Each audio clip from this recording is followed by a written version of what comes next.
Movie opens on 14 seconds of black screen, like a dick, pretending this is a W. Whatever letter this is connected at the top and has 4 vertical strokes. This is clearly a lowercase q in flagrante delicto, with a lowercase a, and I will hear no different. Starting your movie with a drone shot through the clouds cliche. I mean, it's impressive drone work to be sure, but it's still a cliche. I appreciate this dramatic opening showing the cathedral at Notre Dame reaching above the clouds, but Notre Dame is not that tall, people. If it's reaching through the clouds this much, then there's a dense fog all the way down to the sidewalk, and people are getting hit by cars and walking into building facades, and it's f***ing pandemonium. A nice opening image. Is this a lamp store, a boot store, or a crown store? Signage is important, people. Looks like Disney's dipping into the singing narrator introduces your story from his traveling cartwheel again after its success with Aladdin, but at least they waited a whole 4 years to do it. Shut it up, will you? Do these guys not know how babies work? Judge Claude Frollo. Good thing you said the villain's name out loud, forced exposition guy. Movie Kyrie eleison throughout, but never once has the sense to Mr. She ran. And that's all the explanation we will get as to how she eluded 6 armed guards while carrying a child in her arms.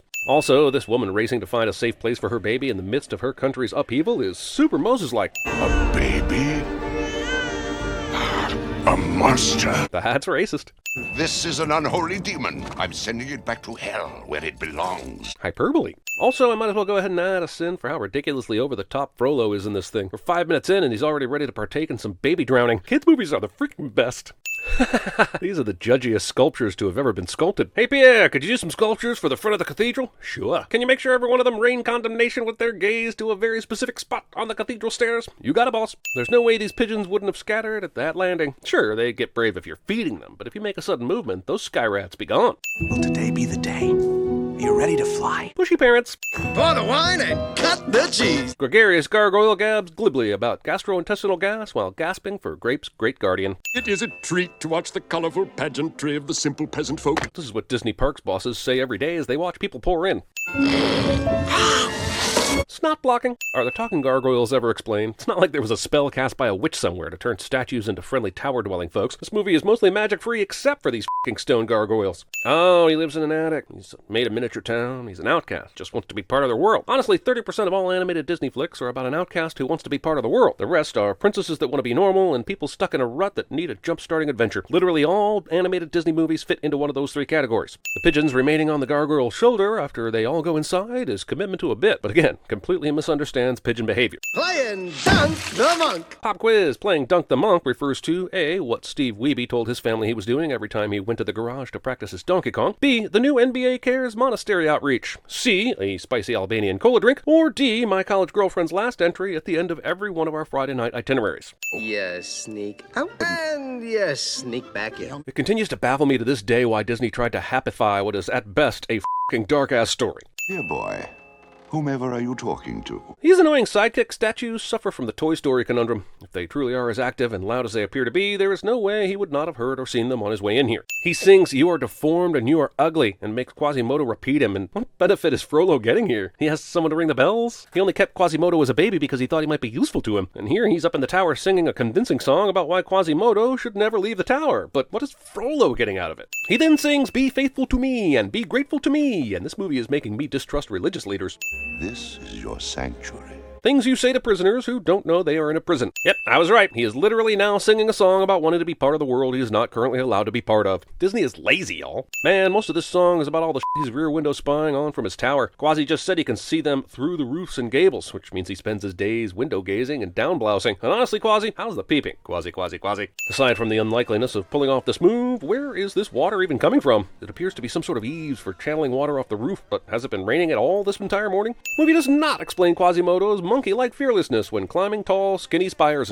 Also, he sings "Just One Day" and "I Swear I'll Be Content," and I had a roommate that said that once about his favorite porn star, and yada yada yada. He's in jail now. Ah, a classic love at first sight cliche. It happens a lot in Disney movies. In reality, she might be a needle junkie with no teeth and a history of arrests, but he doesn't care because he already fell in love with her. Gypsies don't earn money. They steal it. I kind of feel sorry for this movie because the bad guys all have to be cartoonishly evil. Like the gypsies aren't getting in your way. Who hates gypsies? I saw a whole TV series about gypsy weddings and that was hilarious. Also, this movie keeps calling them gypsies, but modern society tells me this word is offensive and they should be called Romani. So, in the interest of fairness, I shall henceforth stop calling them gypsies and instead refer to them as Romani.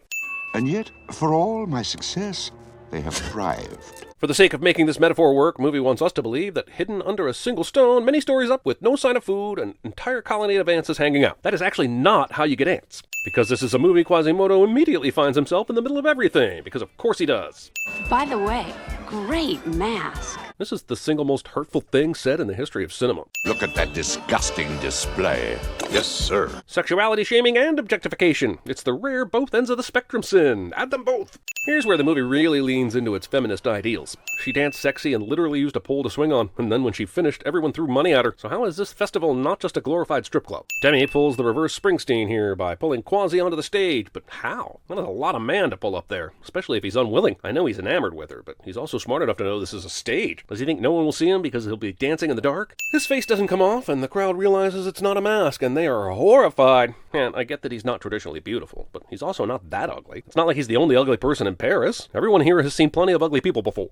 It's the bell ringer from Notre Dame! How would anyone know this? He rings that bell from way the f*** up there, and this is his first time venturing out. This asshole yelling is a f***ing narc spy. Quasimodo, Hunchback of Notre Dame! Roll credits. Who out here in the topsy-turvy day crowd is carrying around squishy tomatoes in case they don't like the ugly person elected king? Does everyone go to the Topsy-Turvy Festival with fresh tomatoes in their pocket? Jesus Christ, they should call this the Tomato Festival. Where you going, Hunchback? The fun's just beginning! Geez, this crowd went from being oblivious to shocked to full celebration and then to evil tormentors within the span of 2 minutes. Is Terrence Fletcher around? Because that is some serious whiplash. And all the tomato throwers also conveniently brought noose lassos. Having been in a huge crowd multiple times, there's no way this huge crowd would be this silent, even if they were shocked by Esmeralda's approach to Quasimodo. We threw coins at you when you danced sexily, but your humanity we will observe quietly for no cost. She used magic transporting exploding dust a second ago, so why is she just running away now instead of doing the dust some more? Gotta stay one jump ahead of the bread line. I'm free! Dang it! Considering you're in a church, I'd almost forgive the overcandling, but also, forgiveness. Also, hey, Father, what's my job today? Ready the sacred wine? Prepare the holy text? You're on candle duty today, kid. That's hitting a little below the belt, don't you think? No, this is. Telegraphing your nut shots. Oh, I didn't know you had a kid. Womp womp. What? No one saw that? The f***ing goat definitely saw that, you dicks. Sniff a salt. Her name's Esmeralda, not Esmersmelda. Who the f*** wrote this? It's terrible. It's awful. I demand to know who the hell wrote that. You did! I don't believe you. Holy shit, people have been in here praying this whole time? All she did was round a corner. This is a massive stone structure, and everything from the last 5 minutes would have been heard by all the praying people. Now she's singing. There are people praying, lady. And Quasimodo definitely heard her singing and came to investigate. So, again, there are people trying to pray right now. That is a very convenient amount of stained glass illuminating sunshine right there, considering that literally 3 minutes ago when she looked outside, it was f***ing pouring rain. Kids. See, when I do it, it's funny. Now that the gargoyles are interacting with each other out of Quasimodo's presence, I have to believe they are real and magic, and just choose to only talk and interact with the bell ringer and no other humans ever, which is stupid. Climb down? Sure. You carry him, I carry you. Okay. The f***?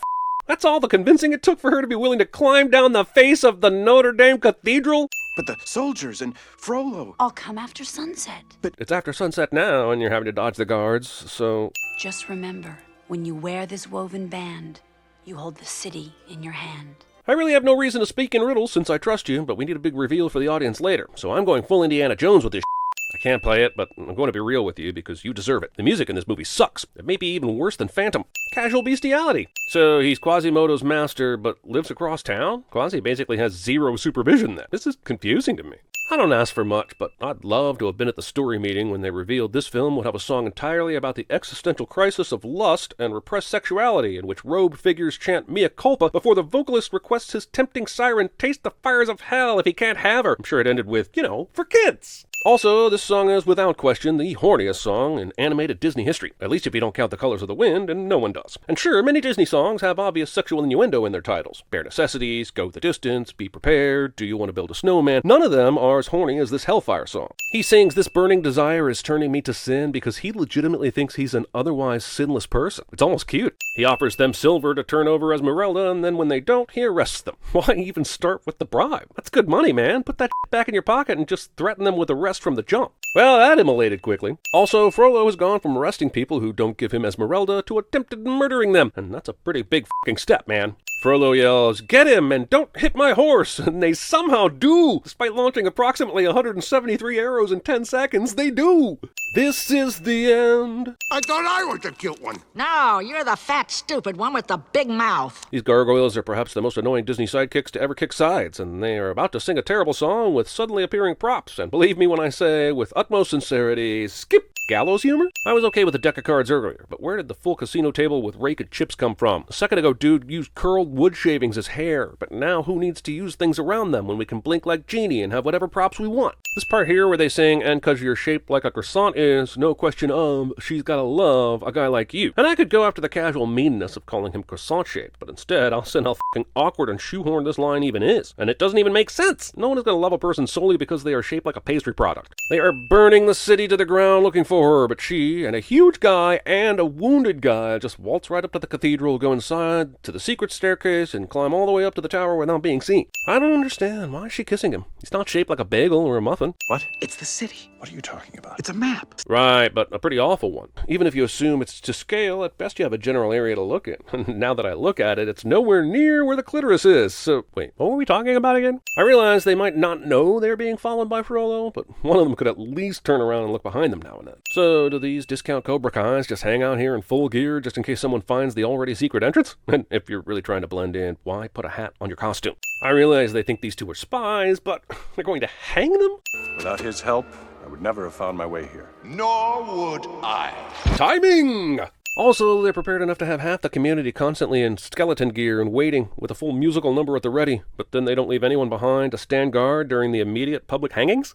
There'll be a little bonfire in the square tomorrow, and you're all invited to attend. He then tells the guards to take Quasi away, and it cuts directly to the bonfire in the square the next day. Just jumps over 24 whole hours. Why even have him say the word tomorrow? Why not just make the bonfire immediately after the arrests in the catacombs? We're over an hour into this, and I've yet to see Touchdown Jesus or anyone lose a bowl game, so I'm not sure a movie knows how to Notre Dame correctly. The sentence? Death. Little known fact, this movie holds the Guinness World Record for most consecutive execution scenes in a family film. And they don't just hand those things out willy-nilly, you know. Quasimodo in his final form. Do you see? And now for the tale of the conveniently available and magically lengthening rope. Starts here with 4 or 5 loops, totaling at most about 25 feet. He then uses a good 10 feet of it to miraculously secure it to the gargoyle's head before descending down another 40 feet. He's certainly out of rope now, since there is barely another 5 feet or so below his grip. But good news, he will not only somehow descend at least another 20 feet, he will do it while swinging another 50 feet out over the crowd. Oh, and we're not done. After he lets it go, instead of the rope immediately retreating and hanging by the side of the building, it somehow just hangs around in the air for a full 8 seconds before he re-grabs it and somehow momentums his way all the way back up the side of the cathedral. Look, I'm sorry. Sometimes this works just isn't enough.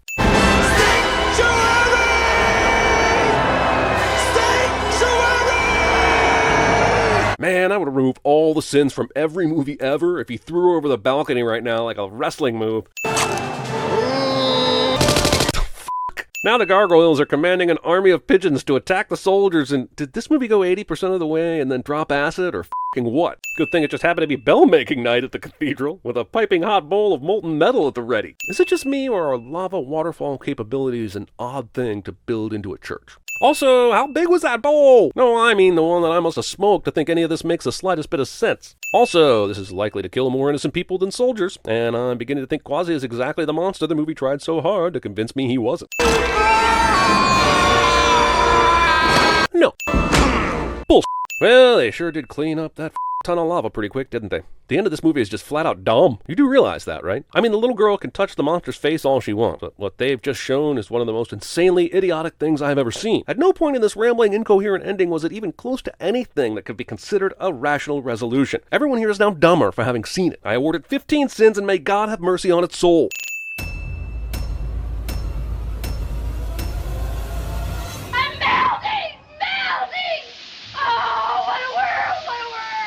Did you know that we create monthly exclusive videos for our Sin Club members? Bonus outtakes, I don't know, Peter. Meth is a hell of a drug. extra Sins videos, Strange things are afoot at the Circle K. and even member-chosen sin commentaries. I love this. I love this kind of a sin because it's so silly. Pick our next video and see the exclusives at patreon.com/CinemaSins, or click the link in the description below. Spider-Man is not a parade. You do not need to stop traffic for Spider-Man. Murdered by a ball! The great big hairy whore! Shut it up, will you? We'll be spotted! Hush, little one. Oh, man! I thought he'd never leave. I'll be spitting feathers for a week. Well, that's what you get for sleeping with your mouth open. Oh, yeah? Well, the jerk store called. They're running out of you. Tell him to hit me with his best shot. Are you all right? Yes, Lieutenant Garcia. Is it about time now? No, just a second. I was rehearsing. Permit me. I'm Harvey Manfred Johnson. I'm with the CIA. And you are... Would you like to see more? Would you like to know more?